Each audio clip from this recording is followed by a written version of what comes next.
Este programa es posible gracias al equipo conformado por Isabela Iturriza, Inmaculada Sebastiano, Carlos Javier Virgües, Juan Juárez, Fernando Camacho y Giancarlos Caraballo. También puedes seguir la transmisión en vivo en mundour.com. Debes buscar la pestaña de Radio en Vivo, bajar y darle clic en Unión Radio 90.3. Recuerda que nos puedes seguir en @mundourweb y @radioescuelaur.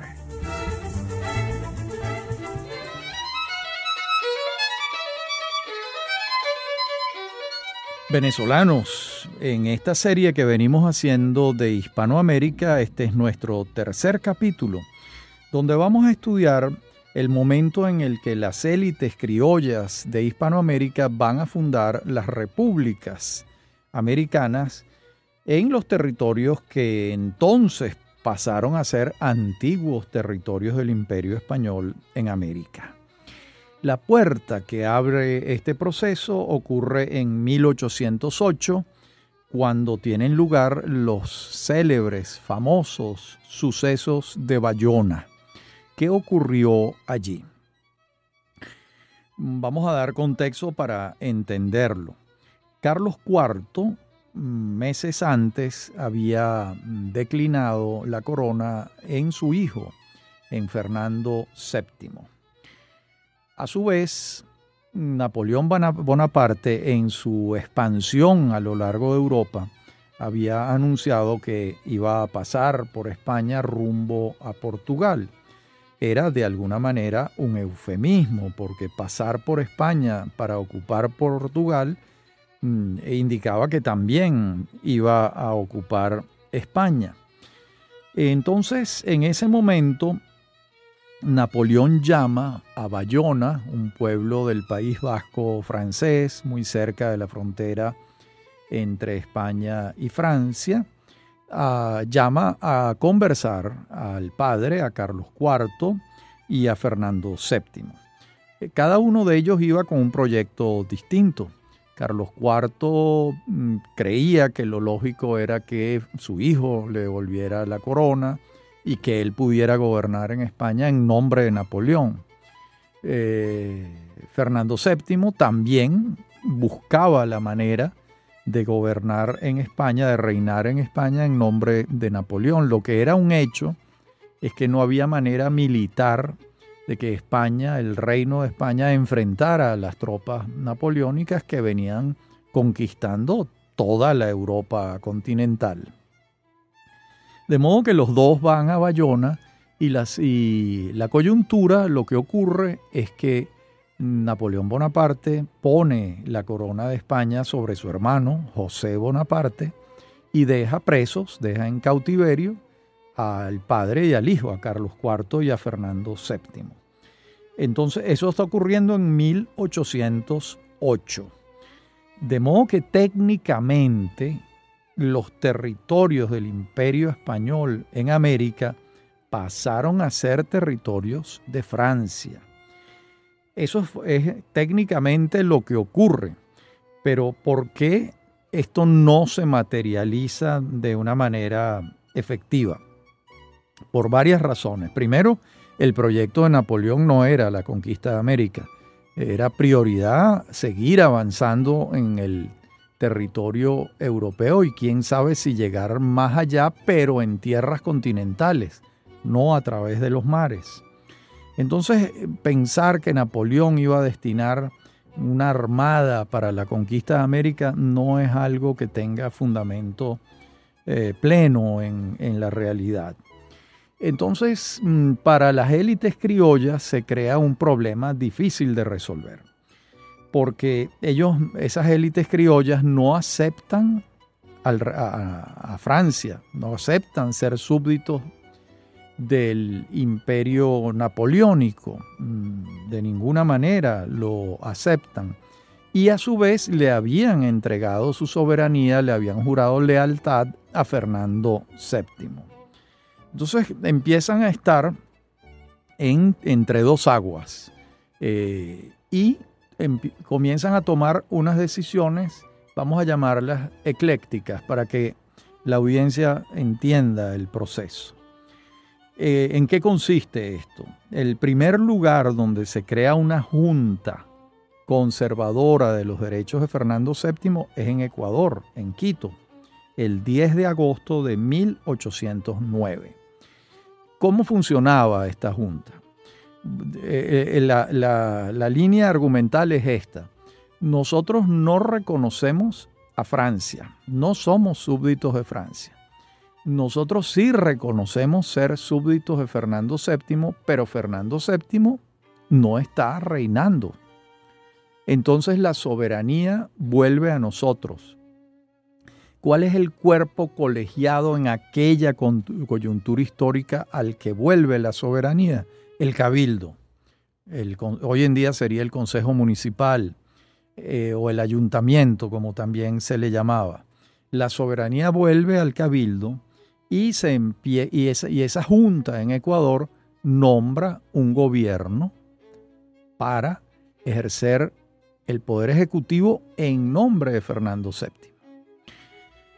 Esto no solo ocurre en Ecuador, después viene Venezuela. Esto es exactamente lo mismo que ocurre el 19 de abril de 1810 en Caracas.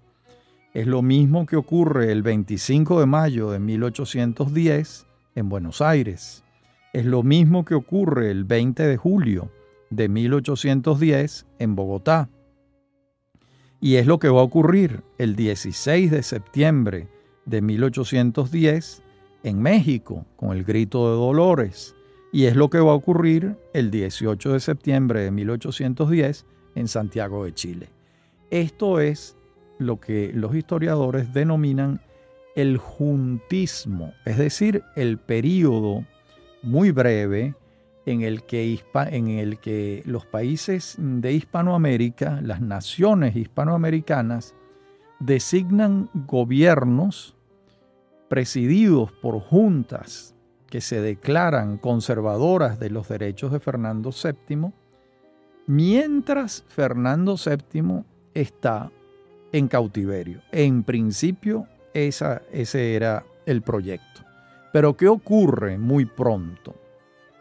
Que personajes centrales en cada una de estas élites hispanoamericanas advierten que se puede dar un paso más allá.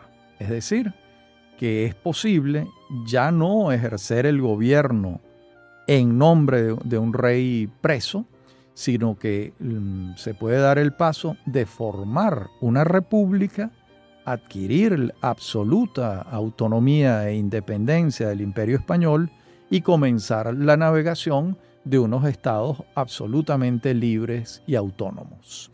Y eso es lo que va a empezar a pasar también en todos los países de Hispanoamérica. Recordemos, antes de relatar lo que viene, que Fernando VII estuvo preso entre 1808 y diciembre de 1813, y él regresa y se corona de nuevo en España en 1814.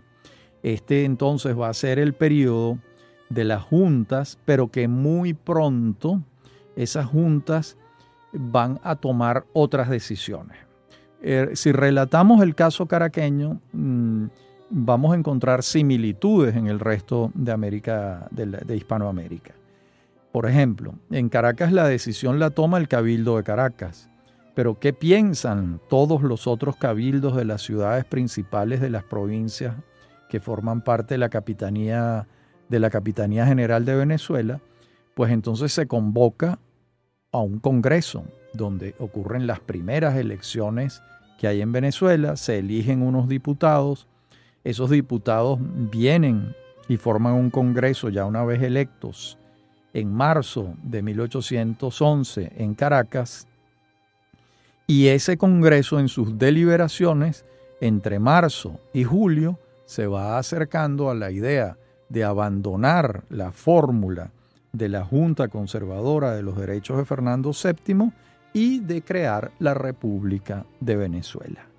Eso mismo va a estar pasando en todos los países de Hispanoamérica en casi todos los países por América. Ya vamos a ver algunas singularidades que hay en unos y en otros, pero en la mayoría de las naciones hispanoamericanas va a estar pasando este proceso, este cambio de las juntas conservadoras de los derechos de Fernando VII a las creaciones de las repúblicas.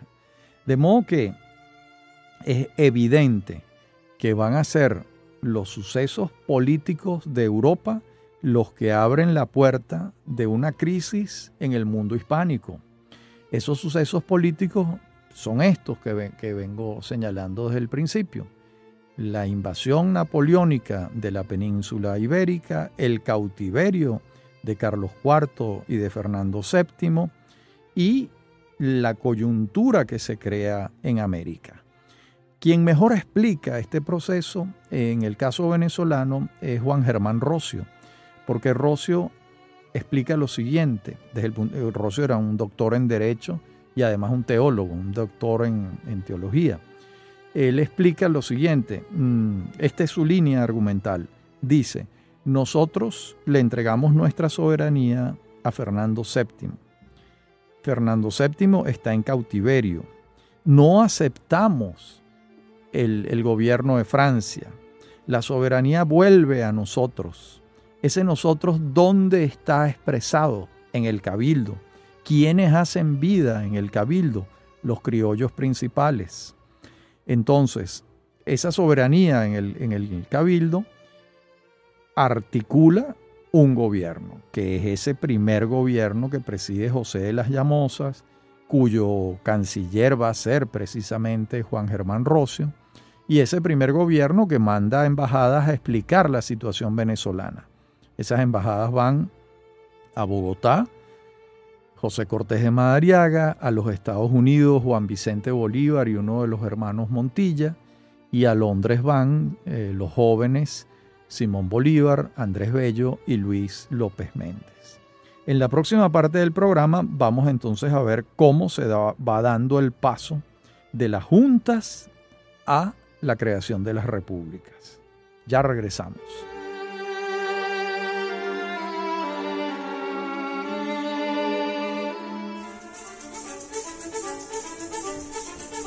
En breve continúa Venezolanos. Somos Unión Radio Cultural.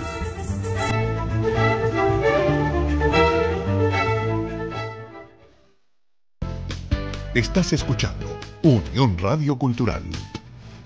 Este y otros programas de Venezolanos los puedes oír en formato podcast a través de Anchor.fm. Para alguna sugerencia sobre este espacio, pueden escribirnos al correo rafaelarraiz@hotmail.com y en Twitter @rafaelarraiz. Somos Unión Radio Cultural.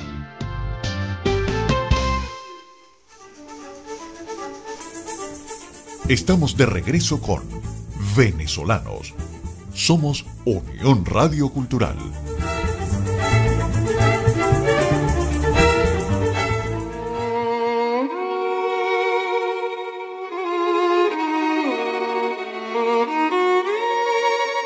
Decíamos en la parte anterior del programa que veríamos en esta el paso de las juntas a la creación de las repúblicas.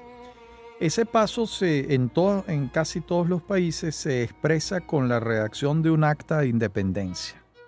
En el acta de independencia, la nación expresa, ya sea la nación venezolana o mexicana o argentina, cualquiera, la nación expresa su voluntad de constituir una república independiente y abandonar los lazos con el Imperio Español, negar los lazos con el Imperio Español, no aceptarlos más. Incluso algunas actas de independencia explican el motivo por el que están haciendo esto. El acta de la independencia de Venezuela la redactó Juan Germán Rocio, por ejemplo. Él explica allí por qué se está tomando esta decisión. Entonces, las actas de independencia lo que van a expresar es el nacimiento de las repúblicas. Después vienen la redacción de las constituciones. Entonces tenemos la primera nación que decide constituirse en una república autónoma en Hispanoamérica es Venezuela, y su acta es del 5 de julio de 1811. Le siguen Colombia, o Nueva Granada en este caso, que era como se llamaba, el 16 de julio de 1813. Después viene México el 6 de noviembre de 1813. Argentina el 9 de julio de 1816. Chile el 1 de enero de 1818. Perú el 15 de julio de 1821. Guatemala el 15 de septiembre de 1821. Honduras el 15 de septiembre de 1821. Costa Rica el 29 de octubre de 1821. Bolivia el 6 de agosto de 1825. Recordemos que Bolivia es un país que se ha creado en el Alto Perú. El Alto Perú se separa de Perú en una asamblea en Chuquisaca y deciden constituirse como un estado autónomo distinto a Perú, y en homenaje al libertador de esos territorios, que es Simón Bolívar, deciden darle el nombre de Bolivia. Y hay un diputado allí en Chuquisaca, en la asamblea de Chuquisaca, que da la razón por la que el país debe llamarse así. Dice: si de Rómulo, Roma, de Bolívar, Bolivia. ¿Cuál es el argumento? Los países y los continentes, casi sin excepción, llevan nombres femeninos. Históricamente ha sido así. ¿Por qué? ¿Por qué llevan nombres femeninos? Porque la tierra, al igual que la mujer, es la madre, es la fuente de vida. Entonces es un homenaje a la mujer o a lo femenino que los países lleven nombres femeninos. Y del apellido Bolívar pasamos a la República de Bolivia, el 6 de agosto de 1825. Hay casos, como les decía, singulares en esta lista que vengo elaborando de actas de independencia. Después veremos una lista de constituciones. Un caso singular es el de Uruguay, por ejemplo, porque Uruguay se independiza de Portugal, porque realmente Brasil ocupa a Uruguay entre 1817 y 1825. Entonces, cuando Uruguay se está independizando y redacta un acta de independencia el 25 de agosto de 1825, no se está independizando de España, sino de Brasil, que la ha ocupado. Recordemos, para entender esto, que Brasil fue un imperio monárquico hasta el año 1891, hasta el año 1889, cuando se crea la República Federativa del Brasil. De modo que el caso de Uruguay es muy curioso por esa circunstancia, porque no se están independizando de España, sino de Brasil, que es un imperio tributario, vamos a llamarlo así, de Portugal.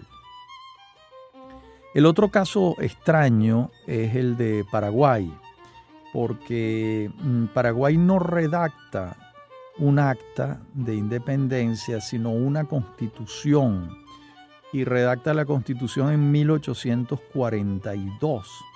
Pero en Paraguay gobierna desde 1810 y hasta 1840 Gaspar Rodríguez de Francia, que fue un dictador en el Paraguay que ocupó la presidencia, funda una república, pero no con métodos republicanos, porque lo esencial en una república democrática es la alternabilidad en el poder, y Rodríguez de Francia gobernó 30 años, de modo que en ese sentido es un caso singular, distinto, en todo este orden que venimos señalando. E incluso en esa Constitución Nacional que se redacta en 1842 en el Paraguay, se alude como el país que amenaza su autonomía a Argentina y no a España, porque España ya en 1842 había desaparecido completamente de la América hispana. No tenían ninguna posibilidad de recuperar territorios en estas latitudes. Otro caso curioso es el de hoy en día la República Dominicana, porque hay una primera independencia en 1821 con José Núñez de Cáceres. Después viene una situación compleja entre Haití y Santo Domingo, hoy República Dominicana. Esa situación se prolonga entre 1822 y 1844.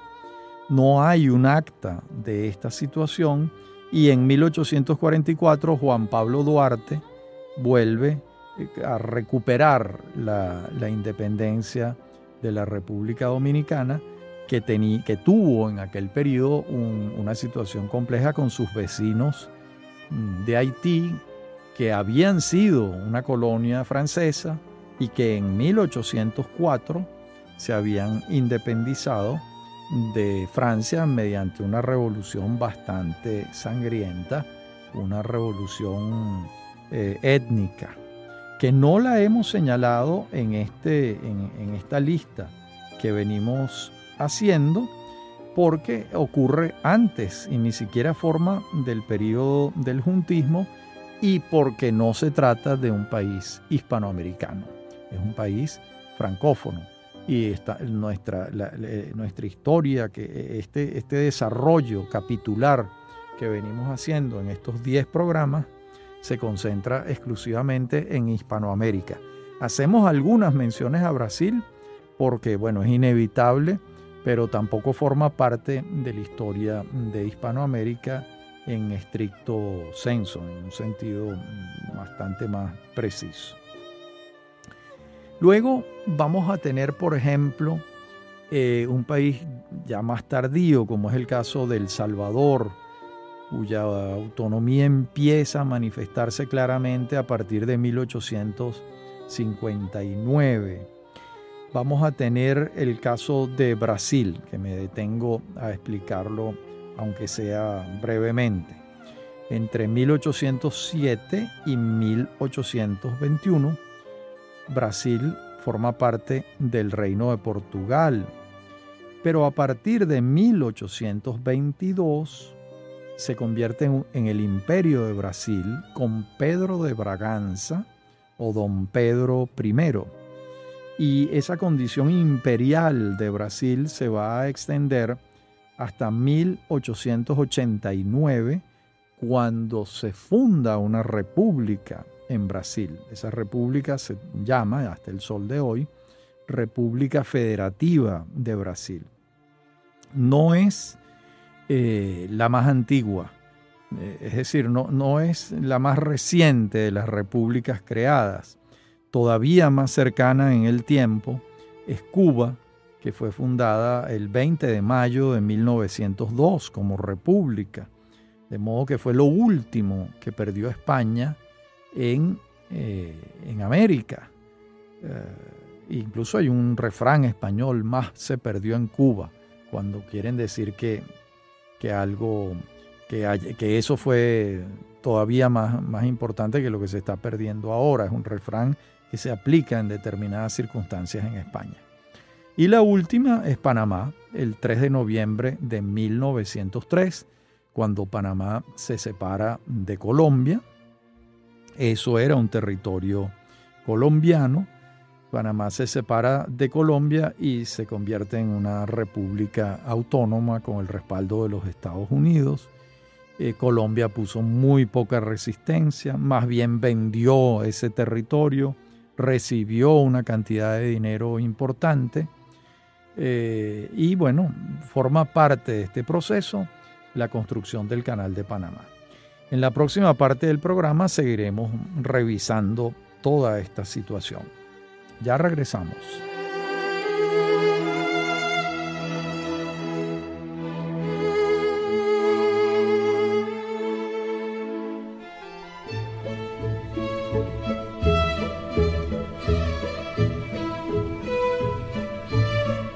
Bien, entonces hemos pasado revista a las juntas conservadoras de los derechos de Fernando VII, a la creación de las repúblicas, a las actas de independencia de estas repúblicas, y veamos ahora muy brevemente las primeras constituciones. En 1811 vamos a tener la constitución, hay constituciones en Venezuela, en Colombia, en Paraguay. Por supuesto, estoy diciendo Colombia, pero ese nombre no existía, era Nueva Granada, pero lo digo así para que nos entendamos.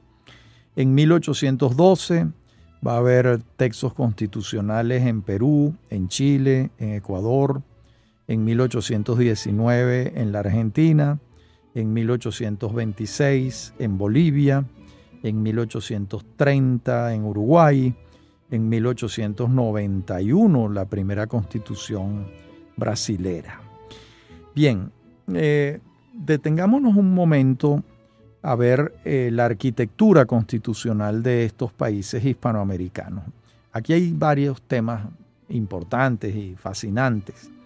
Ninguno de estos países, ninguno asume la democracia parlamentaria. Es decir, la democracia en la que el poder ejecutivo emana del Parlamento, como son casi todas las repúblicas europeas, como es Panamá, como es en Barbados, como es en Trinidad, probablemente en Jamaica, en todos esos estados caribeños que son herederos del Imperio Británico, que primero fueron territorios del Imperio Británico. Ninguna de las naciones hispanoamericanas asume la democracia parlamentaria, sino que siguen el modelo norteamericano. Recordemos que la primera nación que se constituye en una república en América es los Estados Unidos de Norteamérica. Esto está pasando en 1776 y la guerra en los Estados Unidos se prolonga de 1776 a 1783. Y ellos aprueban su primera constitución, donde está la arquitectura del Estado norteamericano, en 1787. Ellos son los que asumen la democracia presidencial representativa. Nosotros seguimos ese modelo. Hay que explicar por qué.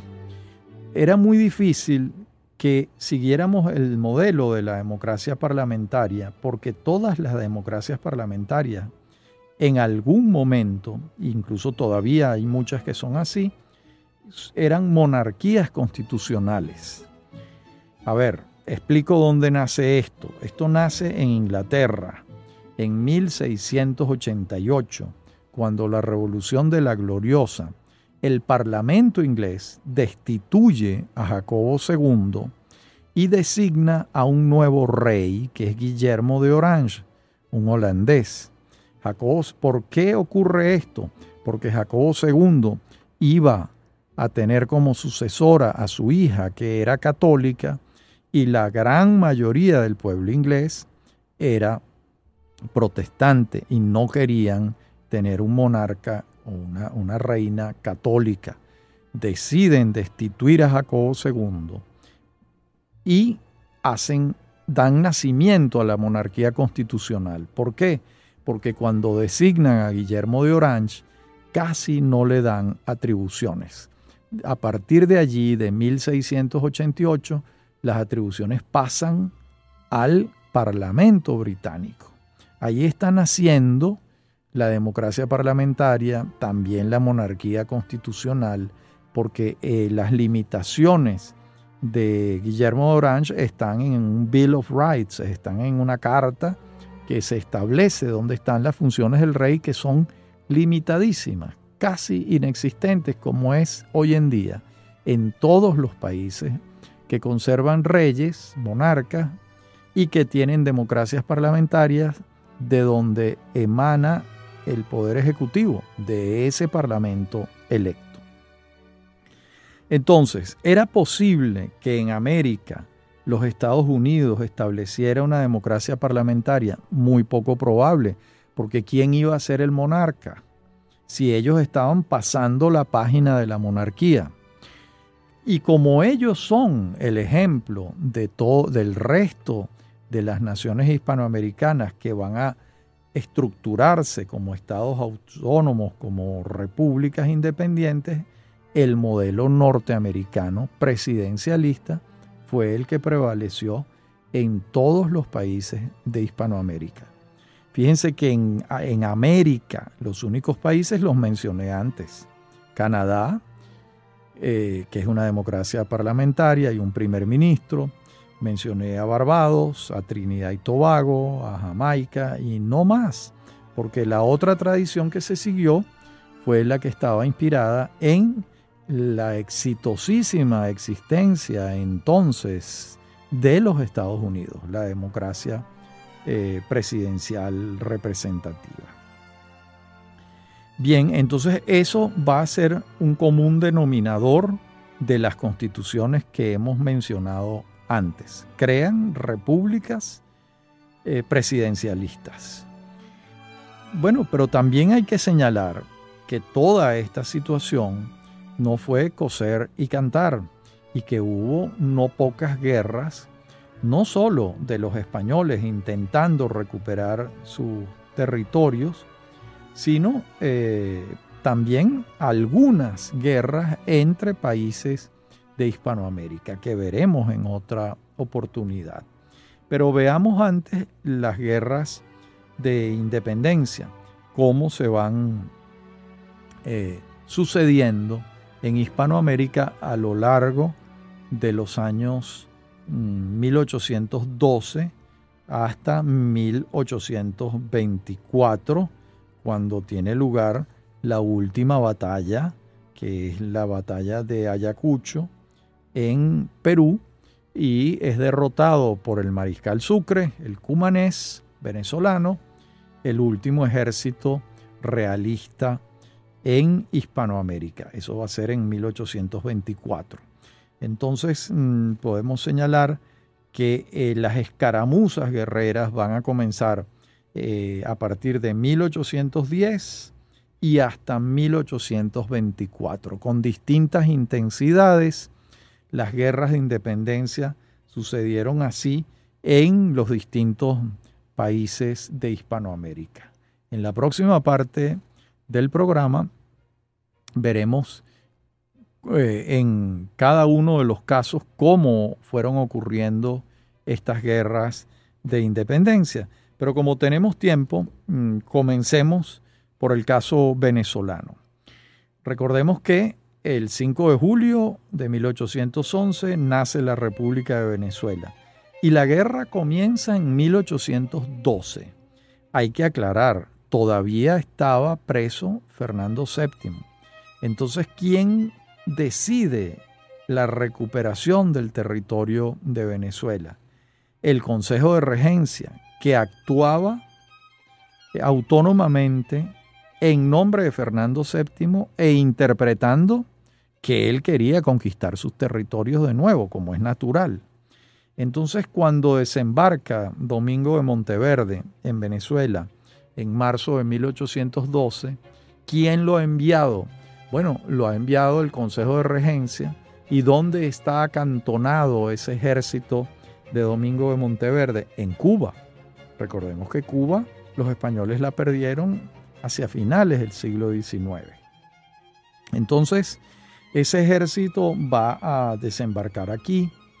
Viene entonces la respuesta de la República de Venezuela, que la encabeza Francisco de Miranda, y viene la derrota del ejército venezolano, la firma de una capitulación por parte de Miranda en julio de 1812 y la pérdida de esa república que se ha creado en julio de 1811, que ha tenido una constitución en diciembre de 1811 y que ya para julio de 1812 ejércitos españoles han recuperado.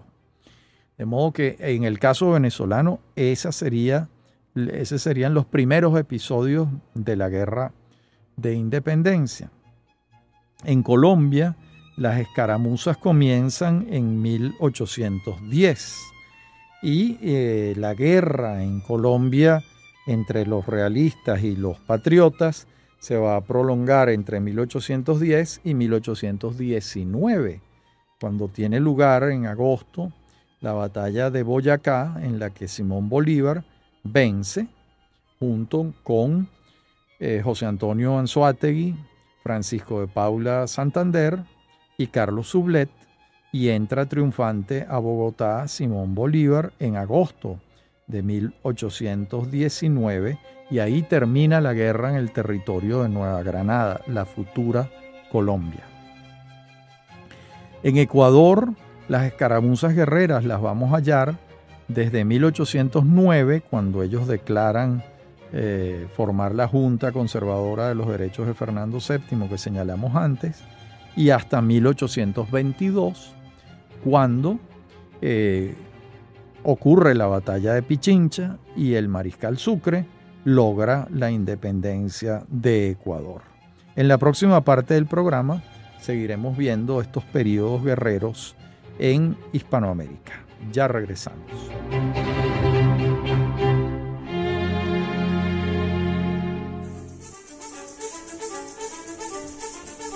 En breve continúa Venezolanos. Somos Unión Radio Cultural.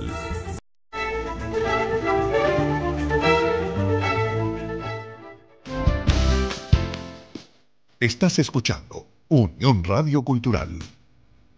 Este y otros programas de Venezolanos los puedes oír en formato podcast a través de Anchor.fm.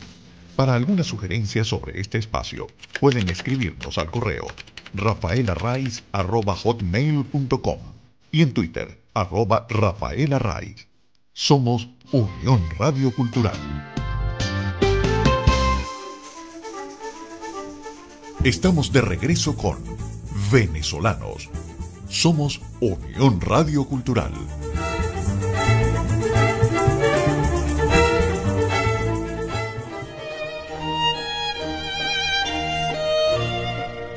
Seguimos en Venezolanos, en este recorrido que venimos haciendo por Hispanoamérica, en este capítulo donde nos hemos referido a la fundación de las repúblicas, a la diferencia que hay entre las juntas conservadoras de los derechos de Fernando VII y la creación propiamente de las repúblicas, la redacción de las actas de independencia, la redacción de las primeras constituciones, y ahora estamos en el capítulo de las guerras de independencia, porque se crearon los estados modernos, pero vino la reacción española. En Argentina vamos a tener un periodo guerrero de 1810 a 1816, donde se va a erigir un líder de ese proceso, que es José de San Martín, que unido a Bernardo O'Higgins en Chile, van a lograr entre ambos, entre el ejército de San Martín y el de O'Higgins, la liberación de Chile en 1818. Y bueno, esta historia la conocemos. Van a encontrarse en Guayaquil el libertador del sur de América, que es José de San Martín, y el libertador del norte de Suramérica, que es Simón Bolívar. Viene la entrevista que tienen entre ambos. Lo que debe resolverse al parecer es quién va a enfrentar el tema en el Perú, porque una parte del Perú la había liberado San Martín y otra estaba por liberarla Simón Bolívar. San Martín se retira, regresa a Buenos Aires, está allá un tiempo y se va a Europa y sale de la escena. Y bueno, también tenemos a México con un caso muy particular, porque el grito de Dolores es de 1810 pero la creación de la República Mexicana pasa por muchas vicisitudes y complejidades muy particulares, porque los criollos propiamente mexicanos, la élite mexicana, no estaba a favor de la creación de una república. Realmente, de los países de Hispanoamérica, donde la rebelión es popular, es decir, es de los estratos más bajos de la sociedad, en contra de las élites, va a ser México. Y sobre todo los sacerdotes de la Iglesia Católica, como Hidalgo y Morelos, que van a ser los artífices, los arquitectos, los líderes de este proyecto inicial, porque los dos tuvieron unas suertes trágicas, inicial de la creación de la República Mexicana. Pero lo que termina pasando es que se crea un imperio mexicano con Iturbide, Agustín de Iturbide. Es decir, la élite mexicana, los criollos mexicanos, en esa coyuntura no estaban a favor de la creación de una república, sino de un imperio propio, distinto al español. A lo largo de estos programas volveremos sobre este tema en algún momento. Hay dos puntos de inflexión en este periodo guerrero que tenemos que señalar y referir. Uno es que Fernando VII se pone la corona de España de nuevo en 1814 y que toma la decisión de recuperar los territorios de América y manda un ejército grande de 12.254 soldados a la cabeza de este gran ejército que llega en un convoy, en una armada gigantesca. Está Pablo Morillo. Esto está ocurriendo en 1815 y Pablo Morillo recupera el territorio de Venezuela, el territorio de Nueva Granada, el territorio de Quito, que después se llamó Ecuador, y los patriotas han perdido. Es decir, España ha recuperado el norte de Sudamérica gracias a ese ejército que ha mandado Fernando VII con Morillo a la cabeza. Y Morillo va a gobernar en estos territorios entre 1815 y 1820. ¿Qué ocurre en 1820? Morillo tiene meses a partir de 1819 escribiéndole cartas a la corona, diciéndoles que con el ejército que él tiene no va a poder resistir los embates del ejército de Simón Bolívar. Y él saca un cálculo. Grosso modo dice, llegué con 12.254 soldados, he perdido en batallas algo así como 2.500. Otros 2.000 desertaron y se fueron y abandonaron el ejército. Y otros 2.000 se pasaron a ejércitos enemigos. Me quedan como mucho 5.000 soldados o 4.500. Con esto yo no puedo enfrentar al ejército bolivariano. Y entonces el rey de España toma la decisión de enviar un ejército todavía más grande a América. Y ese ejército va a acantonarse y a entrenarse en Cádiz a lo largo de los últimos meses de 1819. Y van a salir de Cádiz para América en enero de 1820. Pero esto no ocurrió. ¿Qué ocurrió?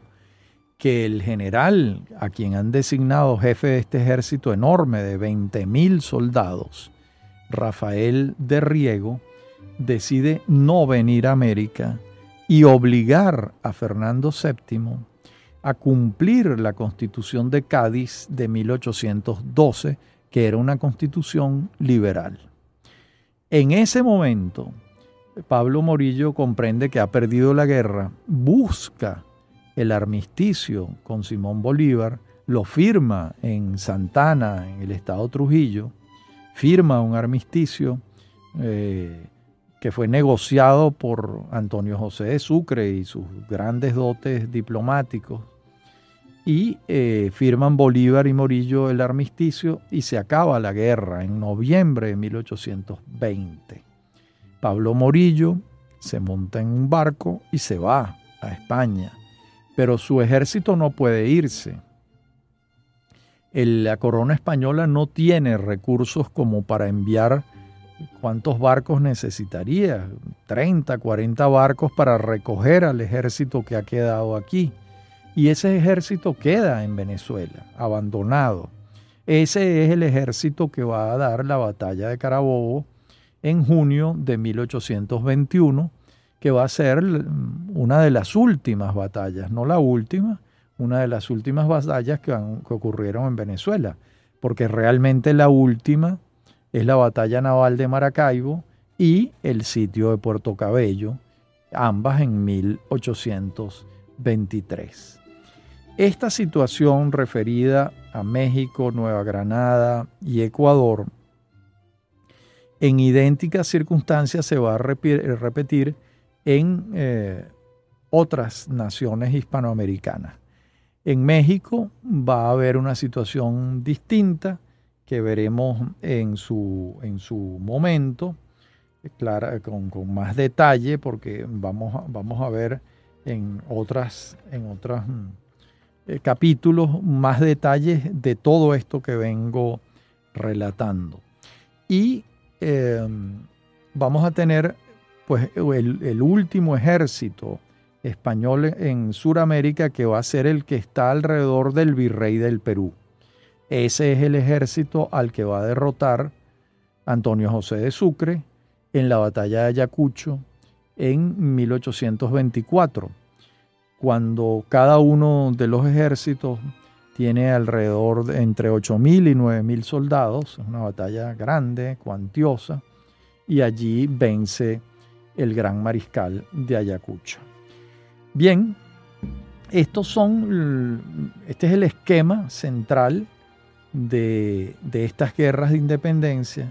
En nuestro próximo programa vamos a ver lo que ocurrió en Haití, vamos a ver lo que ocurrió en México, vamos a ver la relación de México con los Estados Unidos, vamos a ver cómo fueron los hechos en la Argentina y vamos a ver cómo fueron los hechos en Centroamérica, para abundar todavía más en este esquema inicial que hemos referido a lo largo de este programa.